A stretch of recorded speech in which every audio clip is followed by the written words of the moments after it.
Deaf ਦੇ filter ਬਹੁਤ ਜ਼ਿਆਦਾ ਭਰੇ ਹੋਏ ਸਨ। ਹੁਣ ਇਹਨਾਂ 4 ਘੰਟੇ ਪ੍ਰੋਸੈਸ ਕੀਤਾ ਇਹਦੇ 'ਤੇ ਮਸ਼ੀਨ ਦੇ ਨਾਲ, ਤੇ ਹੁਣ ਇਹਨੂੰ ਕੰਪਿਊਟਰ ਨਾਲ ਰੀਜ਼ਨ ਲਾਇਆ ਤੇ ਉਸ ਤੋਂ ਬਾਅਦ ਉਹ ਸਾਰਾ 0-0 ਹੋ ਗਿਆ। ਬਹੁਤ ਵਧੀਆ ਕੰਮ ਲੱਗਾ ਹੈ।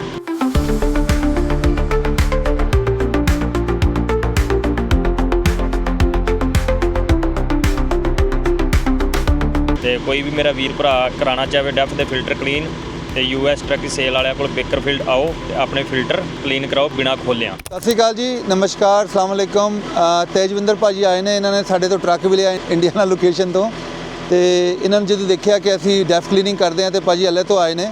ਤੇ ਭਾਜੀ ਥੋੜ੍ਹਾ ਜਿਹਾ ਦੱਸੋ ਇਹਦਾ ਕੀ ਕੋਡ ਆਇਆ ਤੇ ਕੀ ਹੋਇਆ? ਭਾਜੀ ਮੈਂ ਆਪਣਾ ਸ਼ਿਕਾਗੋ ਤੋਂ ਵਾਪਸ ਆ ਰਿਹਾ ਸਾਂ ਤੇ ਸਾਲਟ ਲੇਕ ਸਿਟੀ ਪਹੁੰਚ ਕੇ ਇਹਦੇ ਡੈਫ ਦੇ ਸਾਈਨ ਆ ਗਏ ਹਨ।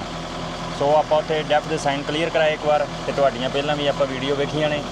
ਉਸ ਤੋਂ ਬਾਅਦ ਮੈਂ ਇੱਥੇ ਲੈ ਕੇ ਆਇਆ ਟਰੱਕ ਨੂੰ, ਇਹਨੂੰ ਹੁਣ ਕਲੀਅਰ ਕਰਾਉਣਾ ਹੈ। ਤੇ ਹੁਣ ਕੰਪਿਊਟਰ ਲਾ ਕੇ ਮਕੈਨਿਕ ਨੇ ਚੈੱਕ ਕੀਤਾ ਹੈ।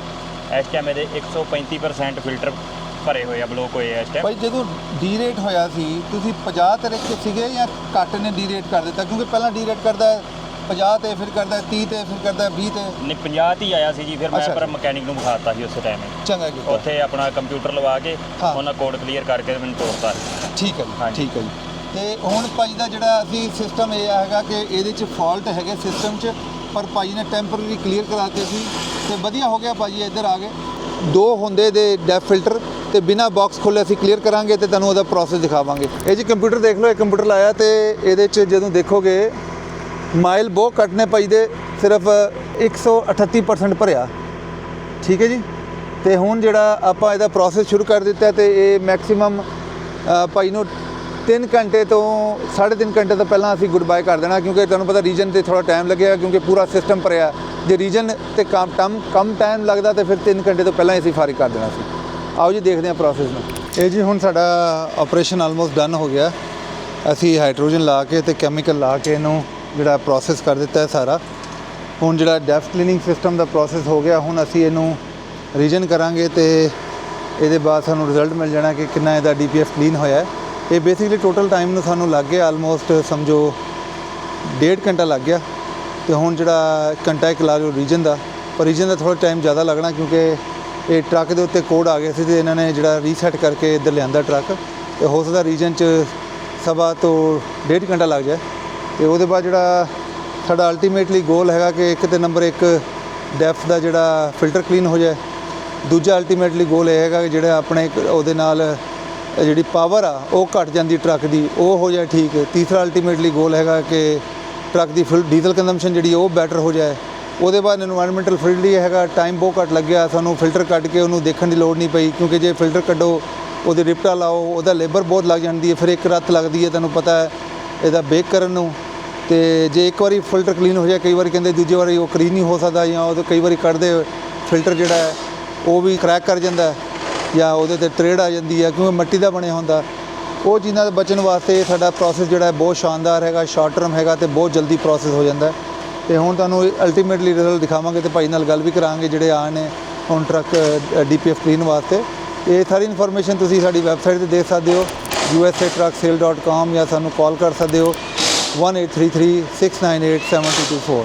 ਇਹ ਜੀ ਹੁਣ ਰੀਜਨ ਲਾਤਾ ਤੇ ਜਿਹੜਾ ਵੀ ਇਹਦੇ ਅੰਦਰ ਰੇਜੂ ਲੱਗਿਆ ਸੀ ਉਹ ਸਾਰਾ ਹੁਣ ਬਰਨ ਹੋ ਰਿਹਾ ਹੈ।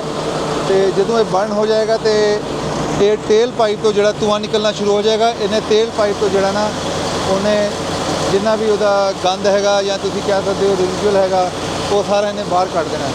ਹੁਣ ਜਦੋਂ ਉਹ ਸ਼ੁਰੂ ਹੋਏਗਾ ਤੇ ਉਹਦੇ ਬਾਅਦ ਫਿਰ ਜਿਹੜਾ DPF ਰੀਜਨ ਕੰਪਲੀਟ ਹੋਏਗਾ ਤੇ ਆਪਾਂ ਫਿਲਟਰ ਦੀ ਸਿਚੁਏਸ਼ਨ ਦੇਖਾਂਗੇ ਤੇ ਆਪਣਾ ਕੰਮ ਠੀਕ ਹੋ ਜਾਣਾ। ਇਹ ਤੁਸੀਂ ਦੇਖ ਸਕਦੇ ਹੋ ਹੁਣ ਧੂੰਆਂ ਨਿਕਲਣਾ ਸ਼ੁਰੂ ਹੋ ਗਿਆ ਕਿਉਂਕਿ ਇਹ ਪੂਰਾ ਟੈਂਪਰੇਚਰ ਤੇ ਆ ਗਿਆ ਤੇ ਇਹਨੇ ਧੂੰਆਂ ਮਾਰਨਾ ਸ਼ੁਰੂ ਕਰ ਦਿੱਤਾ। ਇਹ ਜਿਹੜਾ ਧੂੰਆਂ ਜਿਹੜਾ ਹੈਗਾ ਇਹ ਤੋਂ ਜਿਹੜਾ ਆਪਣਾ ਜਿੰਨਾ ਵੀ ਉਹਦਾ ਰੈਜ਼ੀਡੂਅਲ ਹੈਗਾ ਉਹਨੇ ਬਾਹਰ ਕੱਢ ਦੇਣਾ ਇਹ ਤੇਲ ਪਾਈਪ ਤੋਂ। ਤੇ ਇਹ ਪੂਰਾ ਪ੍ਰੋਸੈਸ ਜਿਹੜਾ ਹੈ ਇਹ ਆਲਮੋਸਟ ਹੁਣ ਖਤਮ ਹੋਣ ਵਾਲਾ ਕਿਉਂਕਿ ਧੂਏ ਨੇ ਜਿਹੜਾ ਮੋਸਟਲੀ ਜਿਹੜਾ ਸਾਰਾ ਕੰਮ ਕਲੀਅਰ ਕਰ ਦੇਣਾ। ਤੇ ਦੇਖਦੇ ਹਾਂ ਆਪਾਂ ਥੋੜ੍ਹੀ ਦੇਰ ਬਾਅਦ ਇਹਦੇ ਕਿੱਦਾਂ ਇਹਨੇ ਸਿਸਟਮ ਨੂੰ ਚਲਾਇਆ ਤੇ ਕਿੱਦਾਂ ਇਹਨੇ ਸਾਫ਼ ਕੀਤਾ। ਬਾਕੀ ਜੇ ਕੋਈ ਵੀ ਤੁਹਾਨੂੰ ਇਨਫੋਰਮੇਸ਼ਨ ਚਾਹੀਦੀ ਹੋਏ, ਜਿਵੇਂ ਆਪਾਂ ਕਿਹਾ ਤੁਸੀਂ ਸਾਨੂੰ ਕਾਲ ਕਰੋਗੇ ਤੇ ਅਸੀਂ ਤੁਹਾਨੂੰ ਪੂਰਾ ਐਕਸਪਲੇਨ ਕਰ ਦਾਂਗੇ ਕਿੱਦਾਂ ਇਹ ਸਿਸਟਮ ਚੱਲਦਾ ਤੇ ਕਿੱਦਾਂ ਇਹ ਸਿਸਟਮ ਨੂੰ ਅਸੀਂ USA ਟਰੱਕ ਸੇਲ ਤੇ ਇੰਪਲੀਮੈਂਟ ਕਰਦੇ ਹਾਂ। ਥੈਂਕ ਯੂ ਜੀ। ਲਓ ਜੀ ਫਾਈਨਲੀ ਕੰਪਲੀਟ ਹੋ ਗਿਆ ਸਾਡਾ ਪ੍ਰੋਸੈਸ।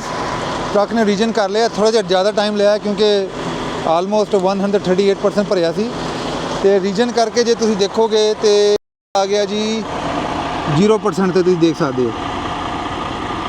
ਠੀਕ ਹੈ ਜੀ, ਤੇ ਆਪਣਾ ਕੰਮ ਹੁਣ ਠੀਕ ਹੋ ਗਿਆ। ਜੇ ਤੁਸੀਂ ਕਿਸੇ ਵੀ ਸਾਡੀ ਲੋਕੇਸ਼ਨ ਤੇ ਜਾਣਾ ਚਾਹੋ ਸਾਨੂੰ ਕਾਲ ਕਰ ਲਓ, ਅਪਾਇੰਟਮੈਂਟ ਬਣਾ ਲਓ। ਜੇ ਤੁਸੀਂ ਫਲੀਟ ਆ, ਤੁਸੀਂ ਚਾਹੁੰਦੇ ਕਿ ਅਸੀਂ ਤੁਹਾਡੇ ਵੱਲ ਆ ਕੇ ਕੰਮ ਕਰ ਦਈਏ ਤੇ ਤੁਸੀਂ USA ਟਰੱਕ ਸੇਲ ਨੂੰ ਕਾਲ ਕਰ ਸਕਦੇ ਹੋ 183369872224। ਲਓ ਜੀ, ਆਪਣਾ ਕੰਮ ਪੂਰਾ ਹੋ ਗਿਆ। ਹੁਣ ਭਾਈ ਨੂੰ ਪੁੱਛਦੇ ਆ ਉਹਨੂੰ ਕਿੰਨਾ ਪ੍ਰੋਸੈਸ ਲੱਗਿਆ ਤੇ ਕੀ ਉਹਨਾਂ ਦੇ ਵਿਚਾਰ ਨੇ ਇਸ ਪੂਰੇ ਪ੍ਰੋਸੈਸ ਬਾਰੇ। ਹਾਂਜੀ, ਬਹੁਤ ਵਧੀਆ ਭਾਜੀ ਸਰਵਿਸ ਤੁਹਾਡੀ। ਸੋ ਡੈਫ ਦੇ ਫਿਲਟਰ ਬਹੁਤ ਜ਼ਿਆਦਾ ਭਰੇ ਹੋਏ ਸਨ, 130% ਭਰੇ ਸਨ। ਹੁਣ ਇਹਨਾਂ 4 ਘੰਟੇ ਪ੍ਰੋਸੈਸ ਕੀਤਾ ਇਹਦੇ ਤੇ ਮਸ਼ੀਨ ਦੇ ਨਾਲ, ਤੇ ਹੁਣ ਇਹਨੂੰ ਕੰਪਿਊਟਰ ਨਾਲ ਰੀਜ਼ਨ ਲਾਇਆ ਤੇ ਉਸ ਤੋਂ ਬਾਅਦ ਉਹ ਸਾਰਾ 0-0 ਹੋ ਗਿਆ। ਬਹੁਤ ਵਧੀਆ ਕੰਮ ਲੱਗਾ ਹੈ। ਤੇ ਕੋਈ ਵੀ ਮੇਰਾ ਵੀਰ ਭਰਾ ਕਰਾਉਣਾ ਚਾਹੇ ਡੈਫ ਦੇ ਫਿਲਟਰ ਕਲੀਨ ਤੇ US ਟਰੱਕ ਸੇਲ ਵਾਲਿਆਂ ਕੋਲ ਬੇਕਰਫੀਲਡ ਆਓ ਤੇ ਆਪਣੇ ਫਿਲਟਰ ਕਲੀਨ ਕਰਾਓ ਬਿਨਾਂ ਖੋਲ੍ਹਿਆਂ। ਜੀ ਭਾਈ, ਸਭ ਤੋਂ ਵੱਡੀ ਗੱਲ ਹੈ ਇਹਦੇ 'ਚ ਭਾਈ ਦਾ ਟਾਈਮ ਬਹੁਤ ਬਚ ਗਿਆ। ਜੇ ਆਪਾਂ ਦੂਜਾ ਸਿਸਟਮ ਕਰਦੇ ਤੇ ਭਾਈ ਉਹਨੇ ਪੱਟੀ ਵਾਸਤੇ ਜਾਣਾ ਸੀ, ਰਾਤ ਉੱਧਰ ਲੱਗ ਜਾਣੀ ਸੀ। ਫਿਰ ਤੁਹਾਨੂੰ ਪਤਾ ਤੁਸੀਂ ਲੋਡ ਲਾਇਆ, ਤੁਹਾਡੇ ਕੋਲ ਟਾਈਮ ਨਹੀਂ ਹੈਗਾ ਇੰਨਾ। ਹਾਂਜੀ, ਤੇ ਭਾਈ ਨੇ ਟਰੱਕ ਵੀ ਲਿਆ ਜੀ ਸਾਡੇ ਤੋਂ ਦੂਜਾ। ਤੇ ਜੇ ਟਰੱਕ ਲੈਣਾ ਹੋਏ ਜਾਂ ਡੈਫ ਕਲੀਨਰ ਕਰਾਉਣੇ ਹੋਏ ਕਿਸੇ ਵੀ ਸਾਡੀ ਲੋਕੇਸ਼ਨ ਤੇ ਤੁਸੀਂ ਕਾਲ ਲਾ ਲਓ usatrucksale.com। ਜੇ ਤੁਸੀਂ ਇਵੇਂ ਸਿਸਟਮ ਹੀ ਲੈਣਾ ਹੋਏ ਤੁਸੀਂ ਸਾਡੇ ਤੋਂ ਸਿਸਟਮ ਵੀ ਖਰੀਦ ਸਕਦੇ ਹੋ। ਕੈਨੇਡਾ ਤੇ ਕੈਲੀਫੋਰਨੀਆ ਦੀ ਸਾਊਥ ਦੀ ਡੀਲਰਸ਼ਿਪ ਹੈ ਸਾਡੇ ਕੋਲ ਡੈਫ ਕਲੀਨਿੰਗ ਸਿਸਟਮ ਦੀ। ਸਭ ਵਾਚ ਕਰਨ ਦਾ ਥੈਂਕ ਯੂ ਸੋ ਮਚ। ਮਿਲਦੇ ਹਾਂ ਫਿਰ ਨੈਕਸਟ ਟਾਈਮ। ਸਤਿ ਸ਼੍ਰੀ ਅਕਾਲ ਜੀ, ਨਮਸਕਾਰ, ਅਸਲਾਮ ਵਾਲੇਕੁਮ।